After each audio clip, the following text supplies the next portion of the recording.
Good day, everybody. Welcome to the kitchen. And hopefully you're all keeping hydrated, and hopefully you're keeping nice and toasty during these nice cool days of June. You know what I mean. Two questions this day. The first one is this. We're grateful to the people who submit them, because some of them, most of them, all of them, are really speaking to where people are at. They all are. One of my siblings died on March 11th, 2020. That was the day the governor declared a state of emergency, and everything initially got locked down. Remember that? My family was not able to gather normally, have a mass, or even a wake service to honor my brother's memory in any way. I don't think they ever really will, unless I find a way. His ashes are not together anymore. I'm having trouble grieving without any formal acknowledgement of his death. Facebook just doesn't cut it for me. Can I have a mass for him, or is it too late? The short answer to your long question is, of course you can have a mass for him. It is never too late. Give us a call and we can work out something in accordance with your wishes. During this pandemic time, so many people have probably found themselves in a similar circumstance, not being able to embrace ritual around the death of a loved one. And I think so many people are hurting as a result of that. The pandemic, the state of emergency is over, and we are now able to accommodate your wishes. So give us a call if you find yourself in this predicament. We're more than happy to sit down with you and explore the possibility of arranging for Mass, whether it be a weekend, a weekday, whenever it's convenient for you. Because ritual can be a very, very comforting, strengthening reality at a time like this. And no one should ever feel that it is too late. No one.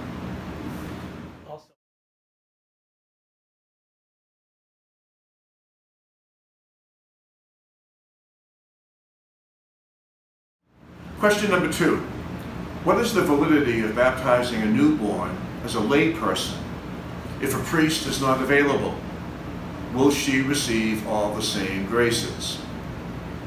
If a priest is not available and it's an emergency circumstance, a lay person is able to pour water over the person intended to be baptized according to the Trinitarian formula, which means in the name of the Father, and of the Son, and of the Holy Spirit. So 3 pourings, each of which correspond to the person of the Blessed Trinity.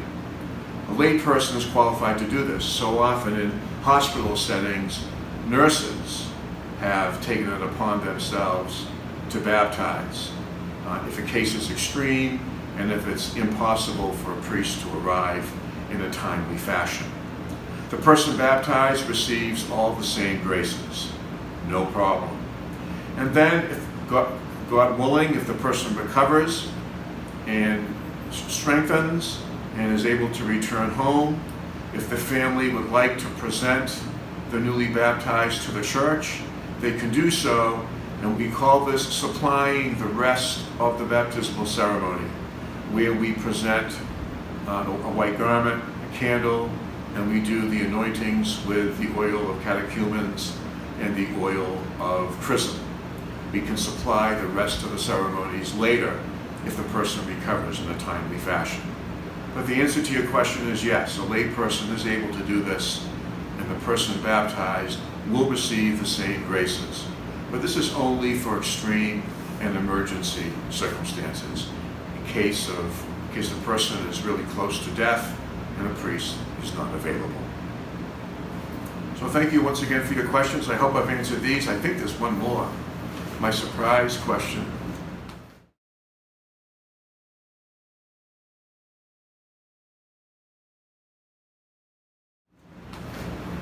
You don't even know what this one is. Maybe you do. Here we are.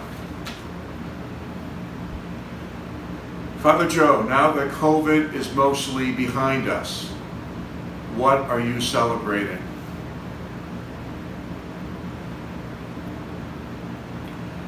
I'm celebrating with gratitude and humility the gift of life, the gift of our life together, and the gift of my life in a way that I have never celebrated it before. As you know, COVID struck me down for about 28 days during the month of December this past year. It was a scary time, and it gave me a lot of time to think about my life, about the people with whom I have been blessed, many of whom I have taken for granted. The small things, the things that aren't going to make it into a newspaper or make it onto the news at night, but powerful realities nonetheless, for which I need to develop a deeper gratitude and a stronger humility. So I would say in answer to this question as succinctly as I can, I've been celebrating the beautiful gift of life in a way that I never have before.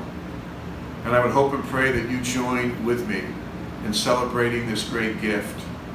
I'd like to think that I'm a better person, a stronger person, and a changed person as a result of this experience. If this experience of COVID simply allows us to go back to the way things were and to the way we were, then we've missed a golden opportunity. And I think each one of us needs to look deeply into our own hearts and ask, how have I changed? How has it made me a deeper, better, more humble, and more grateful person? Or is it just going to be the same old, same old? The same old has never been good enough for me, and it's never good enough for the Lord. Together, let's go forward and be salt of the earth, especially where life is flat, and be light for the world, especially for those who are living in darkness. The Lord is counting on us to be that, living for one another. Blessings, a great day, a great week, and please stay well.